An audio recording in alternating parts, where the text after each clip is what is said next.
자, 오늘 말씀의 제목은 성을 쌓으려면 도피성을 구축하라 라는 제목으로 하나님 말씀 전하겠습니다. 이스라엘 백성이 이집트를 떠났습니다. 겨우겨우 홍해를 건넜습니다. 400년 동안 노예였기 때문에 이스라엘 백성은 뼛속까지 노예였습니다. 정신도 노예였고 육체 자체도 그냥 노예였습니다. 이 이스라엘 백성이 잘하는 게 많지 않았는데 유일하게 잘하는 게 하나가 있었습니다. 어떠한 상황이 닥쳐온다라고 할지라도 불평과 불만을 쏟아내는 일은 너무너무도 잘하는 일들이었습니다. 불평과 불만이 가득한 사람은 사실 무언가 심리적으로 묶여있는 사람이라고 할 수 있습니다. 너무 심한 사람은 무언가의 노예가 되어 있는 사람이라고 할 수 있죠. 하나님께서 이 뼛속까지 노예인 이스라엘 백성을 출애굽시킨 다음에 3개월 만에 시내 광야로 데리고 갑니다. 목적이 있으셨죠. 의도가 있으셨습니다. 시내 광야에서 이 뼛속까지 노예인 이스라엘 백성을 개조해야겠다, 특별한 존재로 만들어야겠다라고 하는 작정이 있으셨습니다.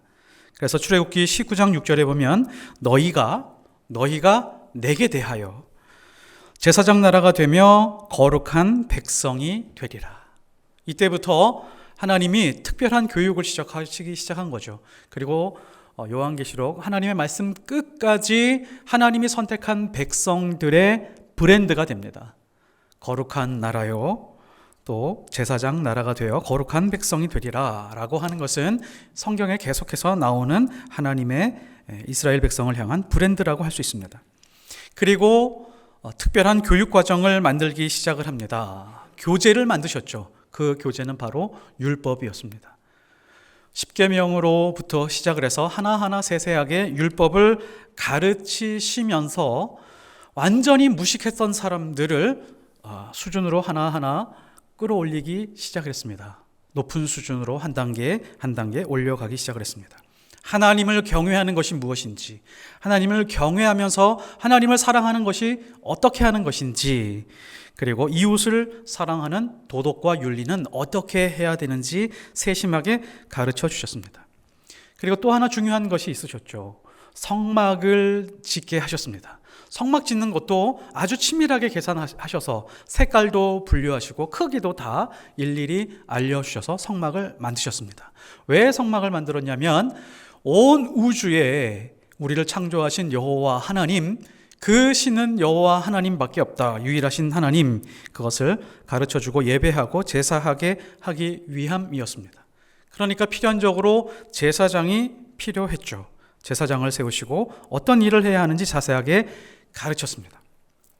하나님이 보시기에 광야로 나온 이스라엘 백성들에게 시급하게 가르쳐야 할, 그리고 체계를 세워야 할 아주 중요한 일이 바로 이것이었습니다. 율법과 성막. 하나님은 이렇게 광야에서 노예들의 생존 방식을 개조하셨습니다. 영적 질서를 세우고 치열한 현실 속에서 어떻게 하나님의 말씀을 세밀하게 적용할 수 있는지에 대해서 하나하나 모세를 통해서 가르쳐가고 계셨습니다.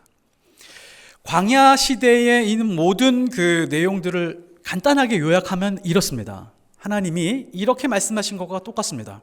하나님은 내가 너희들의 먹을 것과 입을 것을 책임지겠다. 너희들은 영적 질서를 세우고 율법의 삶을 실현하면서 예배와 제사로 인생의 중심을 세우라 라고 하는 것이 광야에서 이스라엘 백성에게 가르쳐 주신 하나님의 아주 중요한 가르침입니다. 자, 그러면 우리가 한번 살펴봐야죠. 하나님이 진짜 그렇게 하셨나요? 먹을 것, 입을 것 다 책임져 주셨나요? 먹을 것 만나와 메추라기로 매일매일 빠짐없이 다 공급해 주셨습니다. 그러면 입을 것은 어떻게 하셨나요? 입을 것도 하나님께서 책임져 주셨습니다. 이 입을 것이요, 생각보다 만만치 않습니다. 아이들은 점점 커가죠. 이 옷들이 맞지 않으니까 엄마들은 항상 매년 계절마다 고민합니다. 아이들은 뭘 입혀야 될지에 대해서 고민하는데 하나님이 그 모든 것을 책임지셨다라고 하는 것이죠. 옷이 낡아지지 않고 발에 신이 헤어지지 않게 하셨습니다. 신명기 29장 5절에 보면 주께서 40년 동안 너희를 광야에서 인도하게 하셨거니와 너의 몸에 옷이 낡아지지 아니하였고 너의 발에 신이 헤어지지 아니하였으며. 만나와 메추라기보다 훨씬 더 놀라운 것이 바로 이 장면입니다. 옷이 헤어지지 않았고 신발이 닳지 않았습니다. 그래서 저는 이런 상상을 한번 해봤습니다. 광야를 한참 걸어 다니는데 왜 옷이 떨어지지 않겠어요? 왜 신발이 닳지 않겠습니까? 분명히 닳았고 헤어졌을 거예요.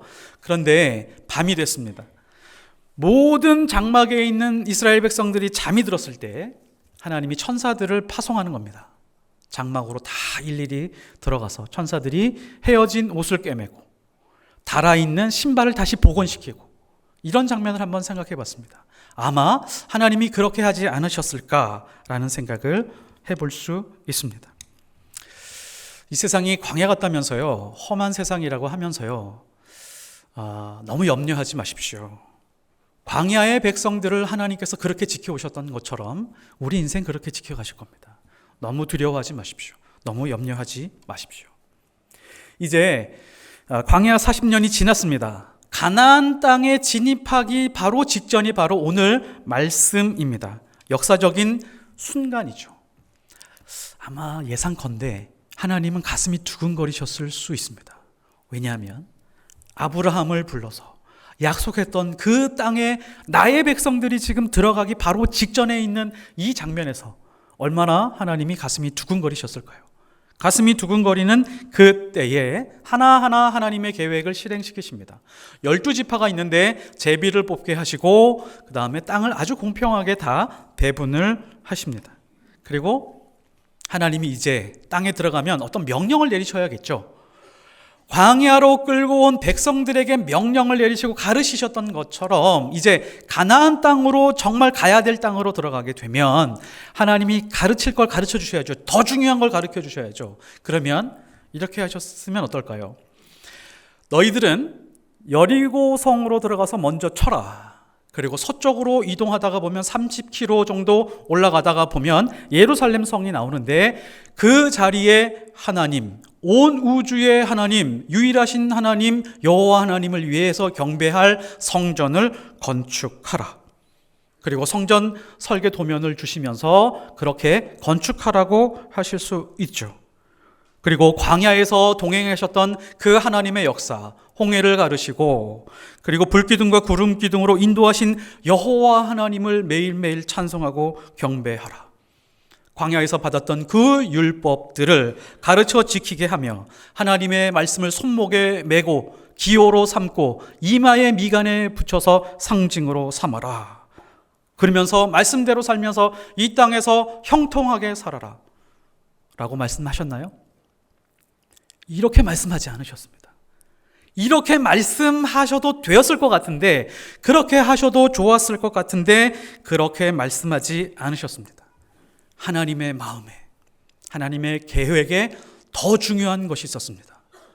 율법과 성전을 제일 먼저 세우는 것을 뒤로 하고서라도 먼저 시급하게 세워야 될 것이 있었는데 그것이 바로 도피성입니다. 그래서 하나님은 모세를 특별하게 불러서 말씀하셨습니다. 그게 10절입니다.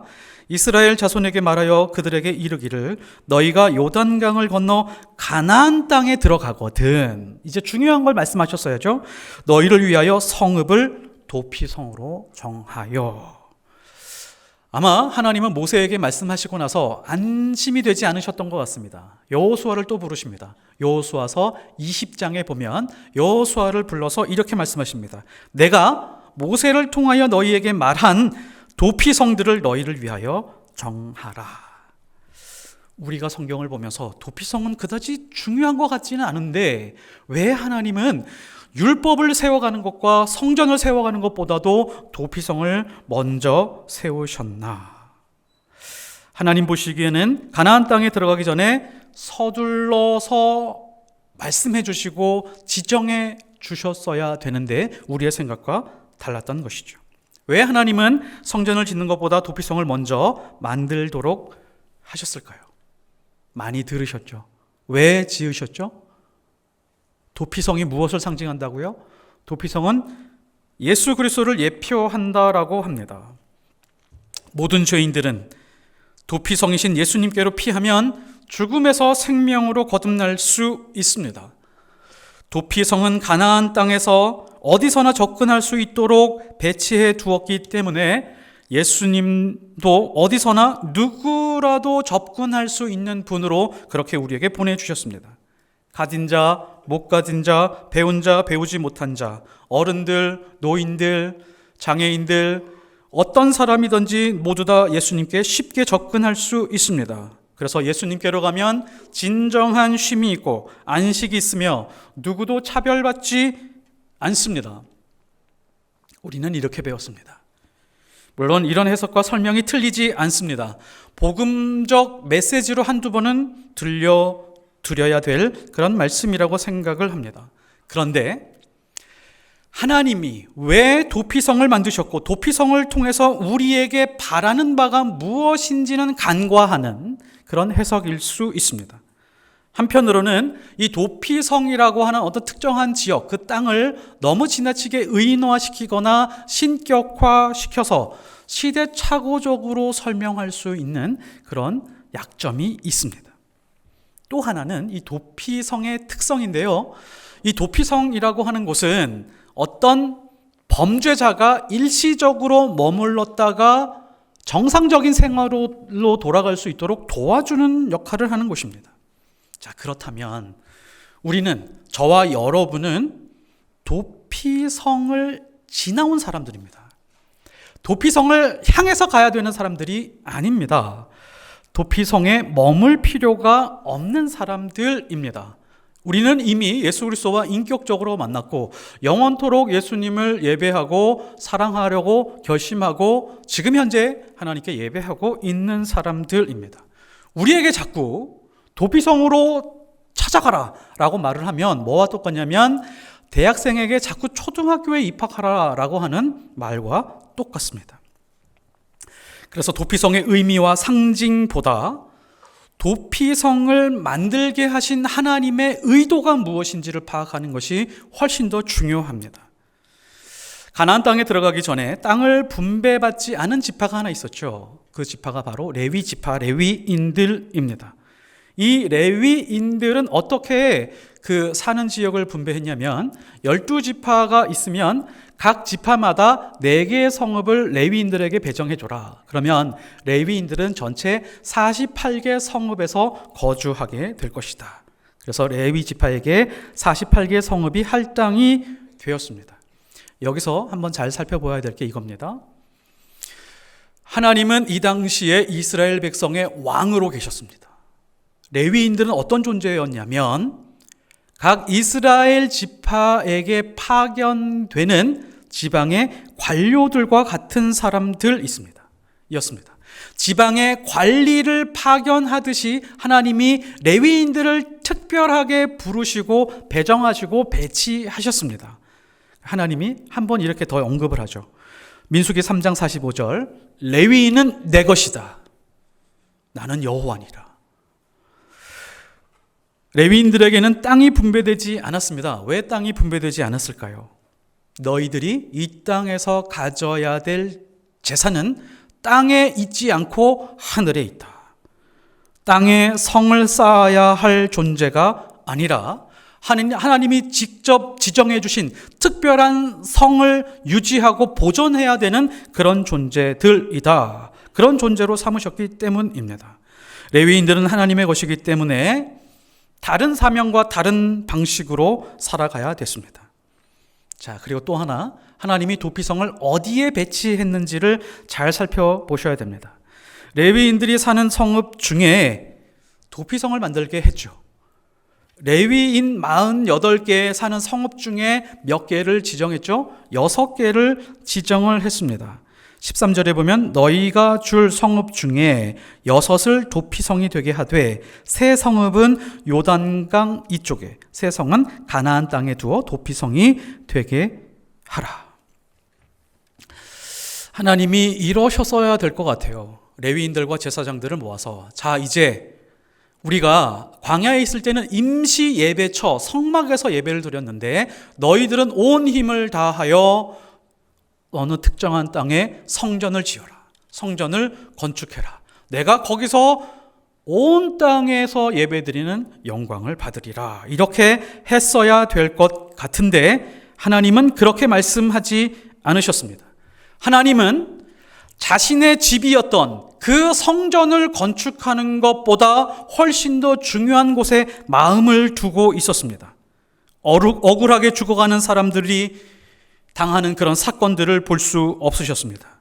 보복과 원망과 저주의 악순환을 지켜보는 것은 하나님의 입장에서는 끔찍한 것이었습니다. 그리고 언제나 하나님 마음 깊은 곳에 있는 존재들을 이 말씀 속에서 드러내고 있는데요. 이스라엘 중에 타국인들, 거류하는 자들, 거주할 집이 없는 사람들, 가정은 무너지고 세상 어디에서도 받아주지 않는 사람들, 홀로 고독하게 죽어가는 사람들, 자식이 병들어 죽어가는 것을 그냥 지켜봐야 하는 부모들, 잘 곳이 없어 추운 밤 그냥 길바닥에 누워 자야 하는 사람들, 누군가 살펴보지 않으면 고스란히 죽음을 맞이해야 되는 사람들, 그 사람들을 위해서 무언가를 하셔야 됐습니다. 그분이 하나님이십니다. 지금 아직 가나안 땅으로 들어가지도 않았습니다. 가나안 땅에 정착하지도 않았습니다. 가나안 땅에 들어가거든 너희들이 반드시 이거를 해라. 그러면서 도피성을 말씀하셨는데 그 도피성을 통해서 무고하게 죽어가는 사람들이 거기서 쉼을 얻을 수 있게 너희들이 만들어 주었으면 좋겠다라고 하는 것이 하나님의 뜻이었습니다. 세상은 실패자에게 냉혹합니다. 가난하고 집 없는 사람들을 무시하고 격렬합니다. 그러나 하나님은 실패한 사람들을 절대로 버리지 않았습니다. 살인한 사람일지라도 도피성으로 가면 살아날 수 있었습니다. 실패한 사람도 도피성으로 달려가면 새 생명과 새 삶을 찾을 수 있는 기회는 마지막 최후의 보루로 남겨두고 싶으셨습니다. 도피성은 하나님의 자비하심과 사랑이 집결된 곳이었습니다. 그 일을 실현하고 싶으셔서 모세를 부르시고 여호와를 부르시고 특별히 지시하셨으며 그것을 담당할 수 있는 지파로 레위 지파를 세우셨습니다.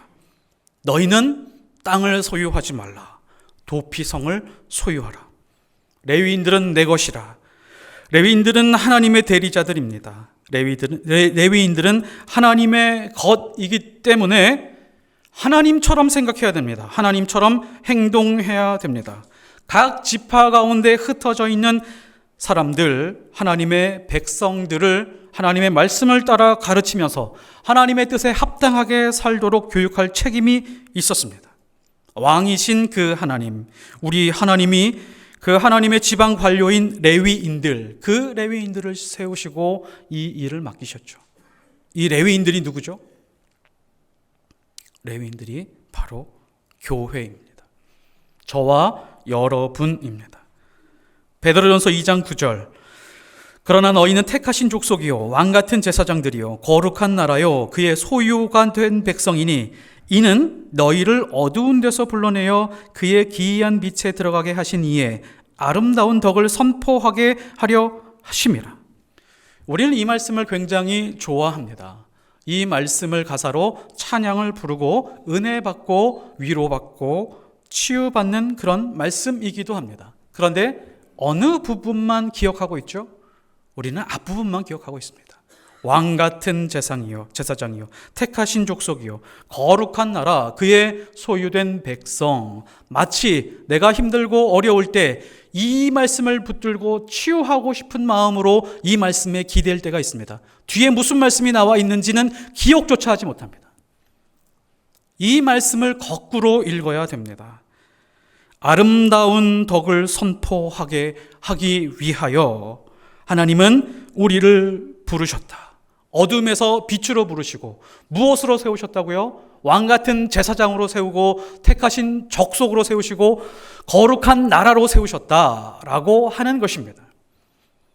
우리가 이것을 놓쳐서는 안 됩니다. 아름다운 덕을 세운다는 게 무엇일까요? 오늘 말씀에 비추어 보면 도피성을 구축하고 유지하고 돌보는 존재로 세우셨다는 것입니다.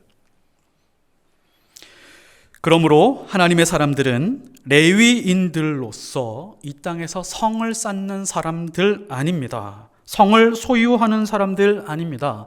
땅을 소유하고 마음이 든든하게 생각하는 사람들이 아닙니다. 레위인들, 하나님이 선택한 레위인들이 땅을 소유하기 시작을 하면 망하게 됩니다. 레위인들에게 배정된 성읍이 48개였습니다. 자, 몇 개의 성읍이 도피성이었다고요? 6개. 정말 잘 들어주셔서 고맙습니다. 12.5%가 도피성입니다. 우리 교회 목장이 몇 개 있을까요? 32개입니다. 32개 중에 적어도 4개, 12.5%, 4개 정도는 세상을 향한 도피성이 될 수 있어야 됩니다. 사실 내년을 놓고 그것을 놓고 기도하고 있습니다.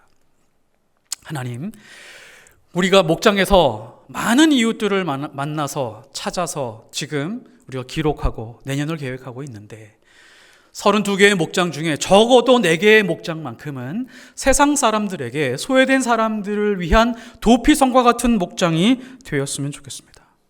4개의 소그룹을 통해서 이 소외된 이웃들, 그들을 만나서 그들을 놓고 기도하고 그들을 위해서 말씀을 나누고 그들을 위해서 위로하고 격려하는 그런 교회가 되는 꿈을 꾸어갔으면 좋겠습니다. 남을 돕는다는 것이 쉽지 않습니다. 실제로 도와본 분들은 아실 겁니다. 도와주다가 보면 내가 이만큼 했는데 왜 당신은 변하지 않아?